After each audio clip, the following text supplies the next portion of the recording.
All right, sit back, relax. It's time for another Laneway Talks. G'day, Rob, and welcome to another episode of Laneway Talks. How are you? Oh, good, mate. Welcome. Well, I thought today we might talk about a band wanting to get ahead and form up what they've got to do, what happens along the journey, and even just before I start with that, I was reading an article just now about a label that there seems to be, and I won't name the label, and it's an independent label, who have been using a lot of music which they don't have the rights for, putting it up online on all the DSPs and whatever. And they've been putting stuff up online and they don't have the rights for it. And then when the people come calling, well, I'll give you 10 excuses, or they won't reply, and yada, yada, yada. And this has gone on for the last 10 years. So fair while. And one of the last sentences in it, APRA AMCOS were the Australian Royalty Collection Body confirmed that, but referred news.com, who were investigating it, to ARIA for questions about policing copyright infringements. ARIA said that the company was not currently a member with them, and also that it had little ability to take action in copyright disputes, as all responsibility lay with the musician holding the rights. There you go. ASCAP in America wouldn't even respond. Isn't that terrible? What refuge does the musician have? So the musician will commit to APRA AMCOS by signing an agreement for them to collect for them. And if there's any infringements, you're on your own. So we've got APRA AMCOS, we've got a whole infrastructure that could help there and need to look at that kind of stuff. And even then handballing it to ARIA, who then go, well, hold on, they're not a member of us. So, and of course they wouldn't be, because that's just for the majors, really. We can't help you, so bye-bye. So these artists, their music's all being exploited and money being made on. Half of them are not seeing anything, or most of them not seeing anything, and they want to take it down. They can't even get it taken down. Anyway, this is what we call the Wild Wild West. They call it cowboyism.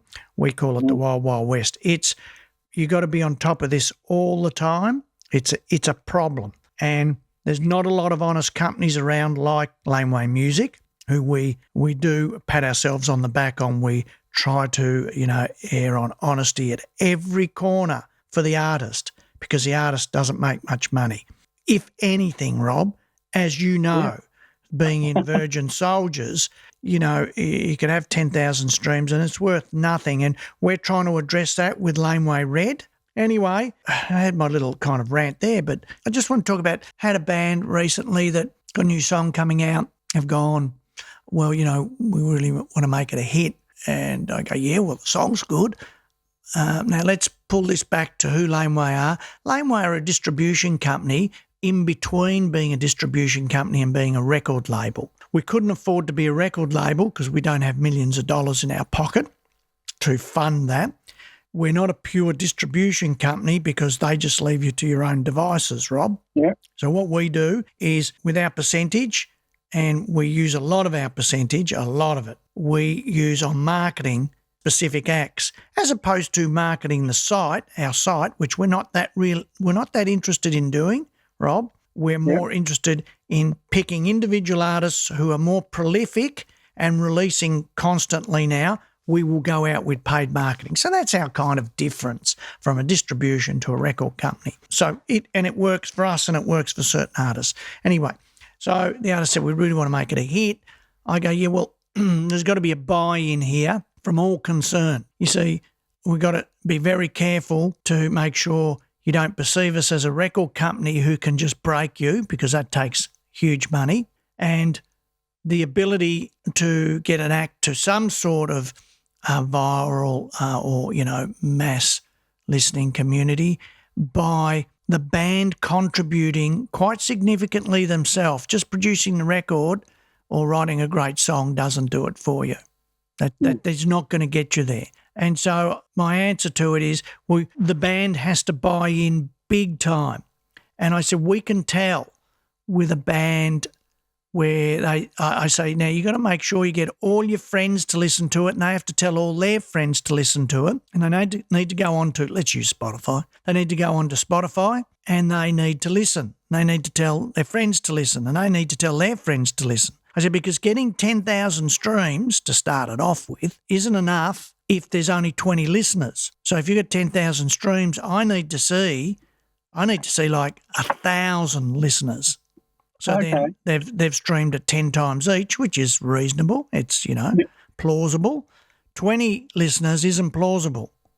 We know they've got it on rotation, just playing it, right? Now remember, Spotify can pick up all these analytics anyway, and they do. So if I've moved ahead, but then I'm going to pull it back to saying, well, let's get a band who's starting out who, wants success.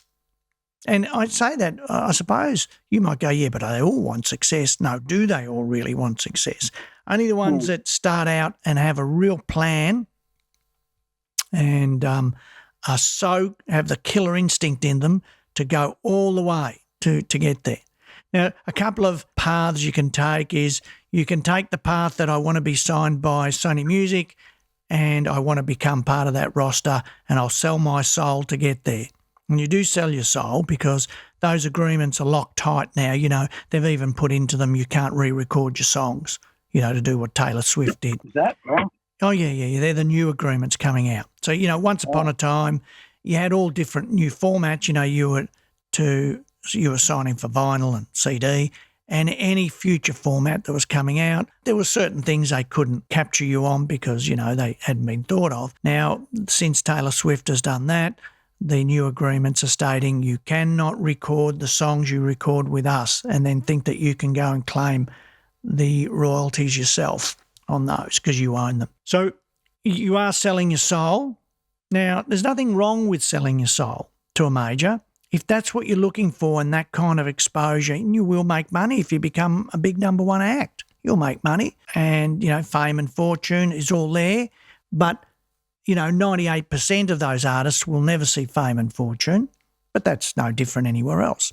The second path is you take the path of an indie and you go down the path that a lot of bands like the Saints and other bands like that have done since the 70s and had great success.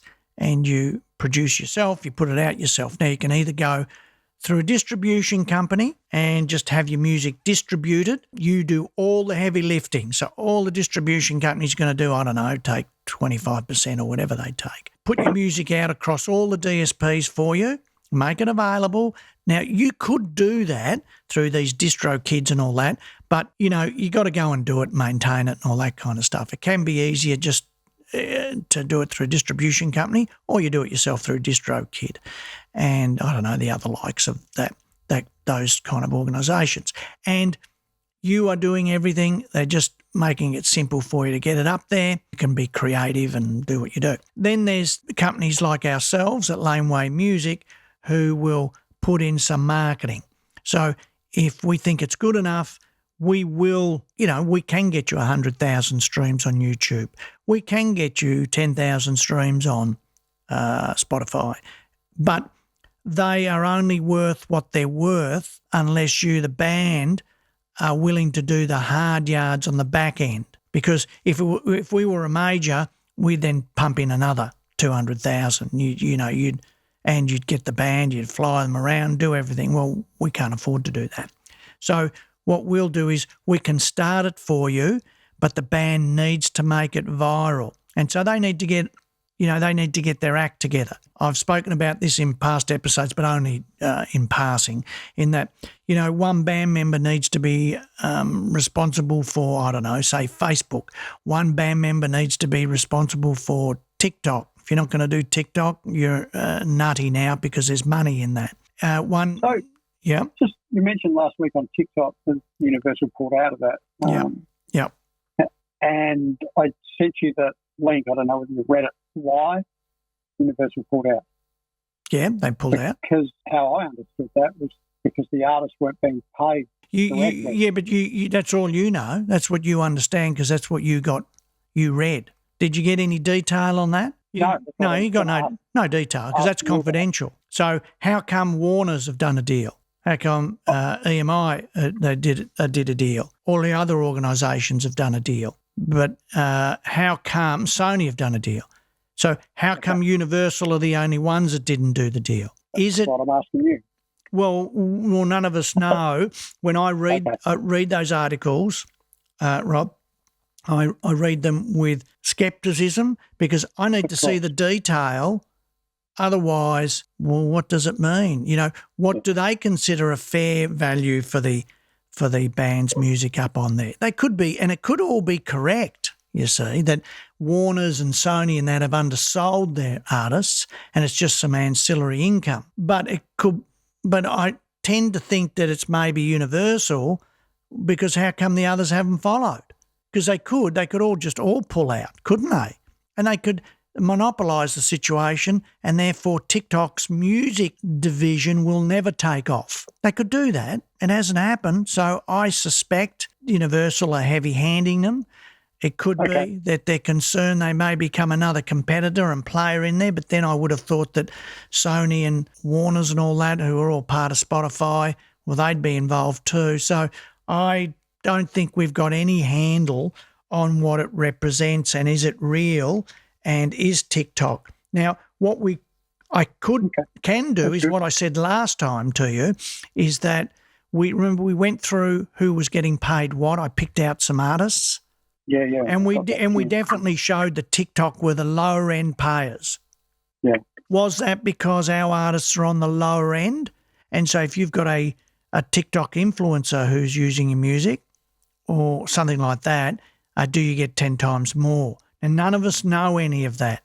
I can't find any of that out. I can't even find out what we're being paid from Spotify, because you can't. You can't go and audit them, or you can't go and get the information. What do you specifically pay us? So what happens in that instance from Spotify? They just send you X amount of money or something, or I don't understand how that works. You know, how it works is we work with a partner out of New York who then gets into all the DSPs and ancillary DSPs. So there's a lot of digital service providers who are not really for the public. They might be for in-store and all that kind of stuff, you know, those in-store plays and all that, and there's quite a bit of money in that also. So that's where you're trying to get to. We've done it because we partnered with someone, because we've been trying to build Laneway Music, and we will go alone in the not too distant future. It's coming, where we will go ourselves to all these DSPs. Now, does that mean more money? I'm not sure, because we'll find out soon. But what it does mean is we're more in control, and we, you know, can decide where everything's coming from and the payments, all this kind of stuff. So we are going to go, but it's been a situation we need a partner who gets it all in there for us. So is it like DistroKid? No, it's a much more higher-powered DistroKid, where we have account managers in there that look after us and all that kind of stuff. So it's just a much more high level, and we can get a bit of reaction to things quicker.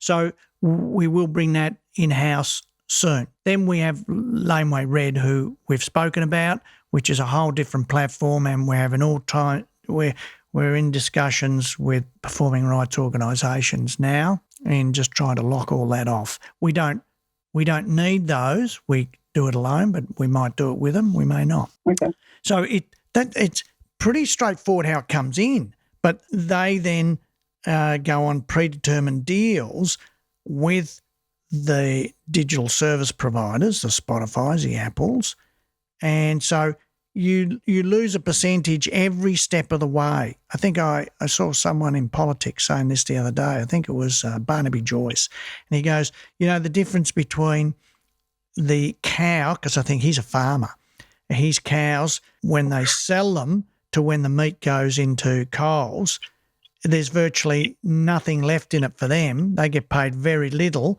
and then you go into Coles and a porterhouse steak is worth $30. But he goes, if I look at that porterhouse steak on the cow, he goes, it's worth 2 cents. So how come it's $30 in the store? And it's no different here. It's everybody's taken a clip every step of the way. It's an industry that I think the music industry is one that's developed so well over time to protect itself and to make it so hard for you, the musician, to know exactly what's going on. I suppose it was a lot easier when it was just vinyl and then CD because they were the format, so you could actually audit them. I think have I told you the story? I spoke to Billy Gibbons from ZZ Top, and he said, "Oh yeah, we sent someone over to Europe or Germany, I think it was, to do an audit." And he said, "Yeah, well, we got a few bucks out of them. We came out of it with 800,000." He goes, "But so we audited them." And I just went, "Oh wow!" And this was going back 20 years. That'd be going back 30 years. So I suppose you'd be talking, what, 1.5 million now. And that's what they did. But it was pretty easy because it was finite. It's a CD or whether it was vinyl or CD. Different with digital. So it's the Wild Wild West out there. There's no doubt about it. So we get back to the bands and we say, well, if they've taken a path of, say, going down the laneway path, they can get a head start. It gives them a head start because if we think you're good enough, well, we'll promote it, paid promotion, and we'll get you running. But can you keep running, Rob? Can Virgin Soldiers, for example, take the baton from us and make it viral? And the only way you can do that, every band member needs to be invested in it, big time. Yep. Now that may be too difficult for a band your age. Well, there's life. We have lives. Very different when you're 20. You don't have a life. It's all about I live for my music and I'll do anything and I don't have to worry about don't have a family, don't have anything. A lot harder when you're older. So many things come into where your valued time is taken up on a daily basis. How much time can you contribute to it? So if we go to a young band, right, we give you the baton. We just got you 100,000 YouTube streams. We've got you 10,000 Spotify streams. Now, get all your friends to listen to it and then get all your friends' friends to listen to it and get their friends to, and that's what you got to push for. And I can tell you 99.9% of our artists tell me, yeah, that's happening. I go, no, it's not because I can see the figures in Spotify. And there was 10,000 streams with 20 listeners. Well, that's no good. So just on that point, right, as I said, I think last week or episode 6, how since we've been doing Laneway Talks, our monthly listeners have now more than tripled. Yeah, that's good. This is part of your social media. Absolutely, yeah. But there's a metric there which is good because I can see it. I mean, you see a lot more information than I do. Well, let me. That's great, and you're having to put in a lot of time, Rob. I mean, absolutely, each week you got to be here each week. So let me tell you, what's Gibbo doing? So is Gibbo doing a post every day on Facebook or on Instagram, or is he doing a TikTok, or what's his job? Let's go down this path, all right? Okay. So what's his job to do? Well, you'd have to ask him that. Right. So now already there is no plan. And then I say, if Jeff's up there in Queensland. Hang on. Well, he just sent me the video of him singing Power Hungry, which is for the new video of the new release. Yeah. I've spoken to Jeff. He's had a bit of a family drama up there, but he's recording his end of the video this weekend. I've spoken to Mick, the bass player. He's doing the same thing. Mick was all over it yesterday and happy. So the only one that I haven't been able to get in contact with is Chris. But we need to separate. I need to separate the creative process from the marketing process. So, yes, that is all part of the creative, and you've got to create the music to be able to market. So pull all that away. That's all to one side. It has to happen, or else you don't have anything. It's the next side, which is the marketing side, which determines, if there's any form of success or not. And now let's pull it back to a young band who, you've made the music. You've got to do that. Everybody has to contribute to it no matter what. Which is the creative process. Yeah. We then pull across to the marketing side. So, right, what are you going to do, Joe? Well, Joe's going to, as I said, do Facebook and Insta because you do those together, although you can separate them and make them two separate marketing tools, or you can collab it through Facebook and just make it all go across. Then you've got TikTok, as I say. Then you've got Threads through Meta. Then you've got YouTube. Now, YouTube's a hard one because you need videos. Easy for us at Laneway because we have 1,600. So we've got YouTube, which is a bit more difficult. Easy for Laneway Music because we have 1,700 videos up and counting.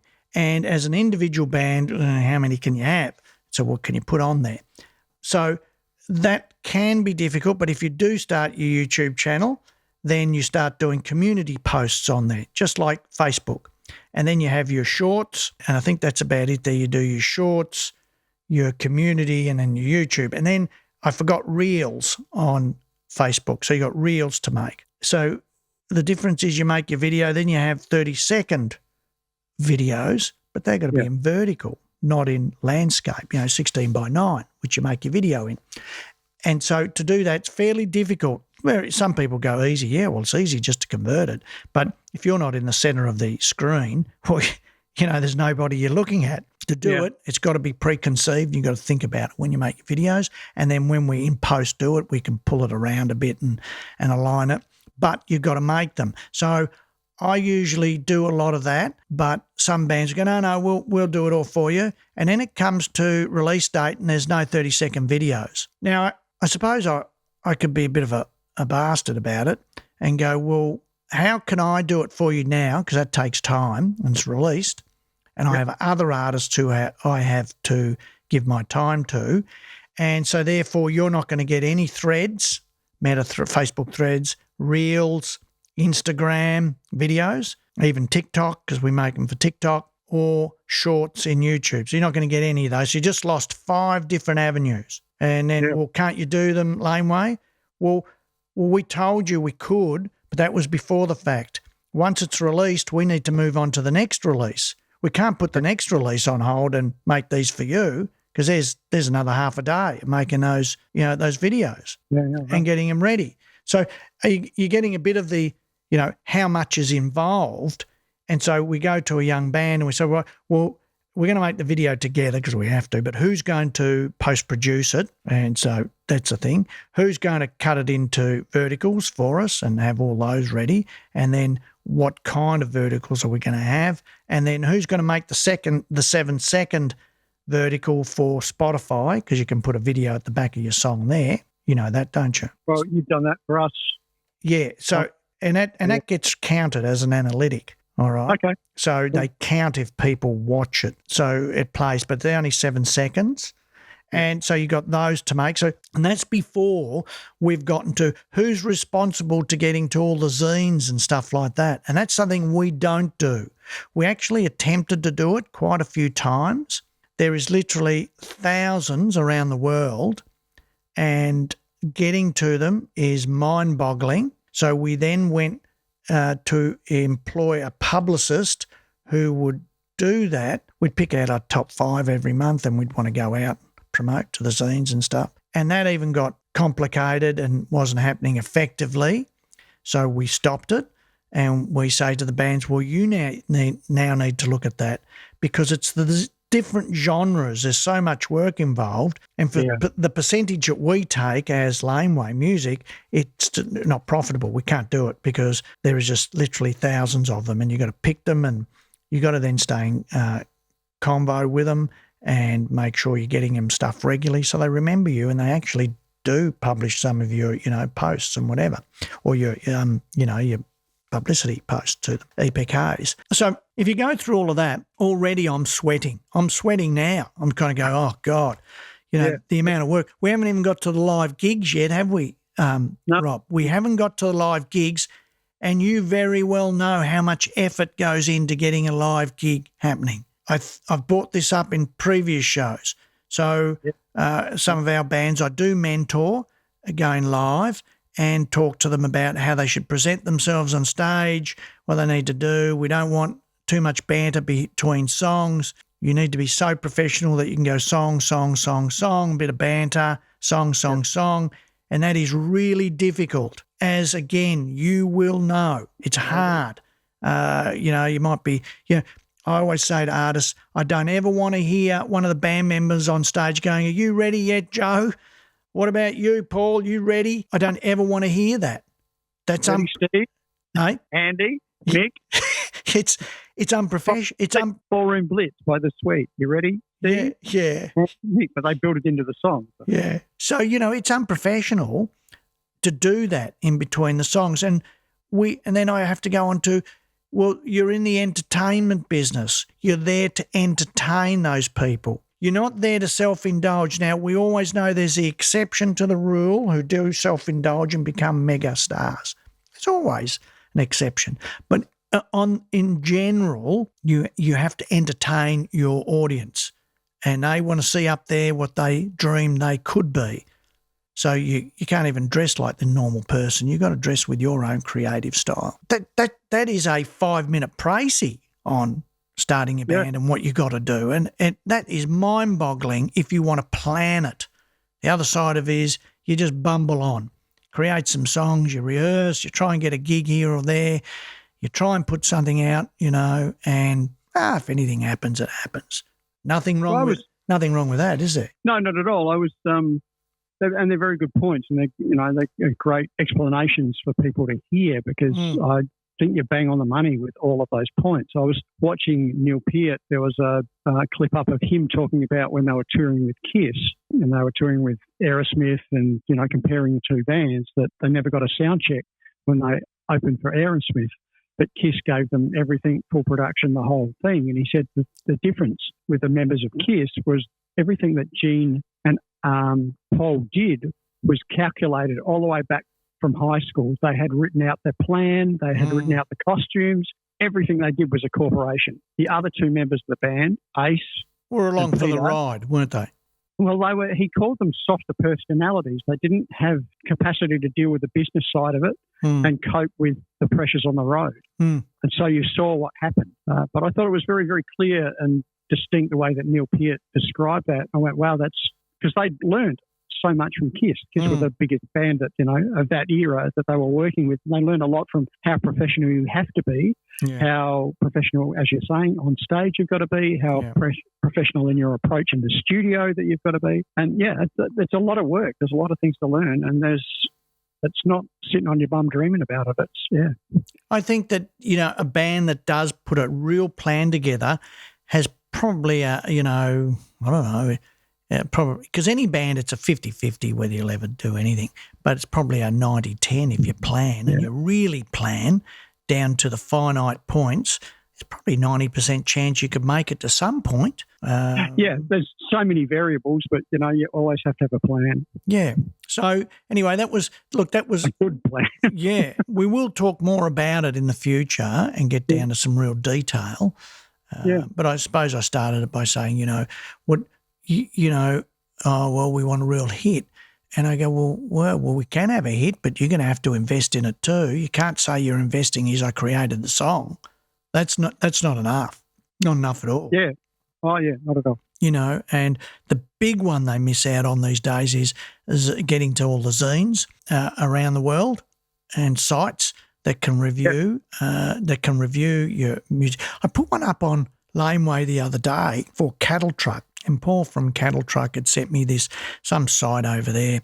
It's a YouTube site. They review music. And someone had sent them in to review Kids in the Kitchen, and then after that they got a bit of banter going and they put in a request to review Cattle Truck, and they did. And so we put it up. We put it up on Facebook, and, he said thanks and all that. And I said, they're the kind of things that you need to do, Paul. Of course, we're too old. When I talk to Paul, we're too old to do all that now. Yeah, it's just about writing. Well, because he works full time and he writes. He's got quite a lot of material he's putting out. He does live gigs regularly. And so, you really, when you're at our age, as I say, there's life. You've got a family and your time is limited.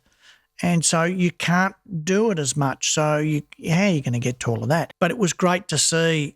And it was a really good review, and I thought it was great. And you've got to get to all of those places. But someone in the band has to be responsible to be doing that. That's their job. Find all those shows, find all those zines. Make sure you send out EPK, send out, reviews on the new record or on the band. And that has to happen day in, day out. You cannot give up It's day in, day out. I've brought this up on the show before too with you, Rob, is that, it can get too much for me some days. One of the ones at the moment I can tell you very clearly, I just haven't been able to get back to TikTok in the last 2 weeks. I've been inundated with work, and we're just working on distribution fees being paid to artists, and I had to make some changes to the programs, big program, and so that's happening, and with Laneway Red and whatever, and I just haven't got back to it, and I keep thinking every day to myself, well, that's lost revenue again because I haven't been doing it. Now, should I therefore try and find someone that's all they do? And that's a really big ask because then they've got to be really creative to find the videos of ours and then cut them down to 30 seconds, then do some enhancements to them through TikTok with all the little pretty things that you put over the top and then you've got to write something about the band. Yeah. And if you don't know anything about the band, how can you do that? You see where you get unstuck, don't you? Absolutely, yeah. If I was to get an Indian in India, for example, who that's all he does for us, he sits there and he does all that, and they're really efficient at it. But the problem is they don't have the background to put that bit of background into it, which is the colour into why you're even posting it. Yeah. So we had an example of that last week through E11 Live Loud and Heavy. I sent you that post and you reposted it, which is the review of Power Hungry, which is great. So that's what you're talking about as far as zines go. Yeah. And then there's another 1,000 of those you could get to. Yeah, absolutely. Right around the world. So it's there, but who is going to be responsible? Hot Metal reposted it for us as well. So, Hot Metal's another Australian zine so we've had a bit of success with that, with exactly what you're talking about. So, yeah. Absolutely. So there you go. There's your perfect example. And as I just said, who's responsible for that in the band? At the moment, me. All of it. So if I want to see whether you're effective at it, you got your university work, you got your tuition work, you got your selling drums work, you got your family, you got your car to maintain, you got your lawn that has to be cut. I'll pay someone to do that. You've got to create some new songs. Yes. You got any hours left, Rob? Not at all. I mean, I was up at 4:30 this morning listening to Laneway Talks to get my head around content for this morning. So, there's preparation to be doing that as well. There's only finite amount of hours in the day, isn't there? And how can we get to it all? It's completely different when you're 20. Yeah. Completely. But there's also, I think, communication with band members. That's a big thing, getting hold of people. Yes. I'm on the phone nearly every day talking to different band members about different aspects of what we're doing, and talking to players over here that I play with, organising gigs. It's like when you talk to someone, Rob, and so I might get on a conversation with an artist for half an hour on the phone. Now, I was working prior to them calling me, so I pick up the phone, talk to them, and then I can't just dive straight back into what I was doing. I have to go, oh, God, now, what was I doing? Where was I up to? Get in that frame of mind again and get ready and then start again. That could take me another 20 minutes. Yeah. And so I've lost an hour. Well, it does, that's challenging, isn't it? Yeah, time. We don't have a lot of time. So, okay, over to you, Rob. Over to me. Throwing that to me straight away. Oh, yeah, mate. Remember, we're trying to keep this down to 30 to 45 minutes, and we're already at 40 minutes. Oh, goodness gracious. Okay, well, I pretty much covered the Soldiers thing with the new release and the zine that we're getting, and we've got the clip and that together, which hopefully I'll get some more copies of this weekend from the different players. One thing that, a couple of things that I wanted to ask you whether you'd actually listened to Japan. Yes. That we mentioned. Yep. If you had to listen to them. Yep. Corinthi was another one, which is a big Australian act. Well, Corinthi I know, but Japan, Wolf and Chain, and definitely is a Death by Carrot. I listened to all of them. All right. And what we feedback on those? It's not that they're not good. I don't like Japan, Wolf and Chain, but Death by Carrot I quite liked. Okay. Right. Yeah. But Death by Carrot were more just a rock band. Yes, they were. And that's why that's why it appealed to me more because, okay, I like that kind of music. Japan and Wolf and Chain were good at what they did. It's hard for me to critique because I don't know enough about that style of music. Which is metal. Yeah, it was really getting up there. It's that screaming, and I don't get it enough. And some people might go, yeah, but hold on, you've been in music your whole life, Vince. You've been in record companies, should you know? No, certain record companies, except outside of the major four, on an independent basis, and this will be at Mushroom too, we were essentially a rock and pop label. We definitely weren't metal, as you know, and we didn't understand it, and we never signed metal. I think Bengal Tigers, which are soft cock rock, but were considered metal back then. We put that out, and that was it. And outside of that, we didn't understand it. We didn't understand hip hop, so we didn't do hip hop. But you've changed that approach now, haven't you?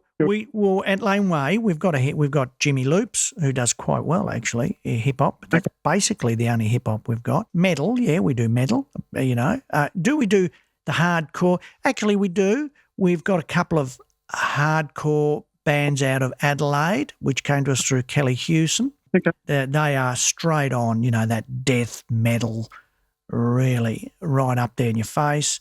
But what bands are they? Order of Decay. All right, great. Order of Decay. And then he had another band, Grunter, straight after that. I just had to remember. Grunter, which we've got out too.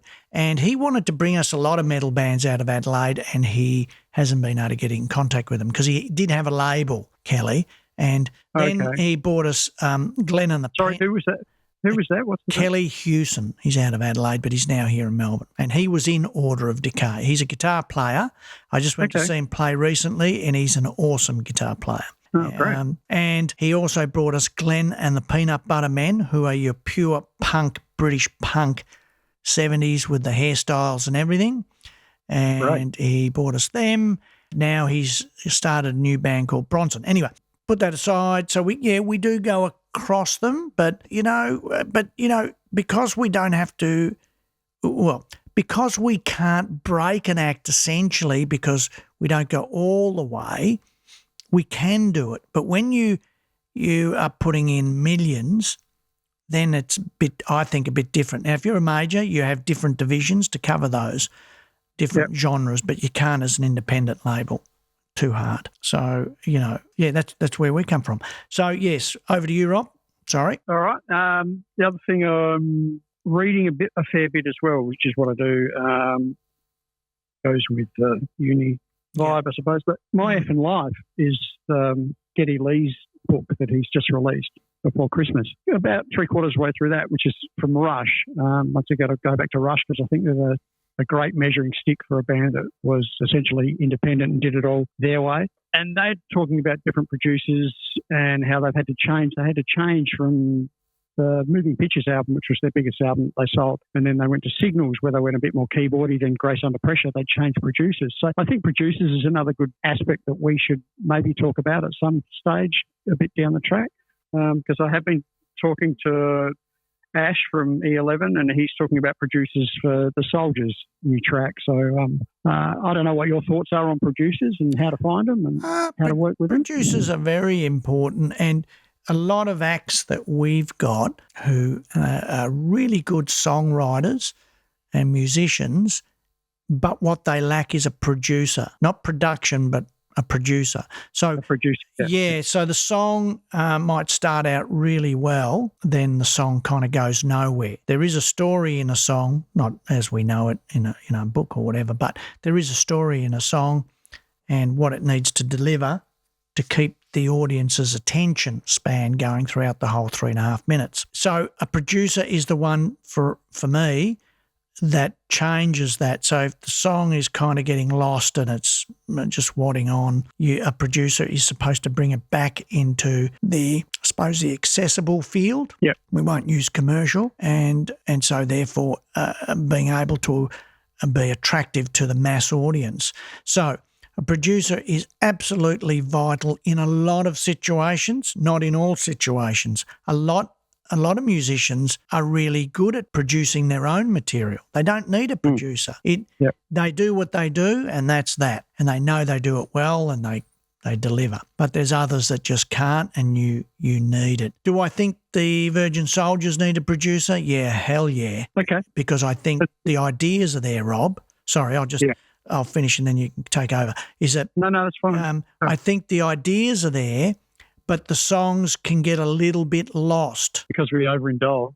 Yeah, probably. Well, yeah. Is it overindulging or just not being producers? So you don't know when to look. We got to change at that point of the song. It needs to change direction. Then we need to come back. There's some tried and true techniques in chord structures. Gibb does that pretty well. I mean, with the new single that's due to come out, he's doing that, and we're going backwards and forwards with a guitarist in Queensland, sorry. But yeah, Gibb's still chopping that up. So, well, the proof's in the pudding for the new material. We don't. I mean, first album. You've heard the demo of that. Yeah. Bits and pieces put together with a rough drum track on it. I mean, would you say that's produced, or does it need to go to the next step? No, it needs to go to the next step. Yeah, it needs a bit more work because it's a good song. So which is exactly what we're doing at the moment. Yeah, so, I think if you listen to what's the first album? Not the plain one, the other one. That's the EP.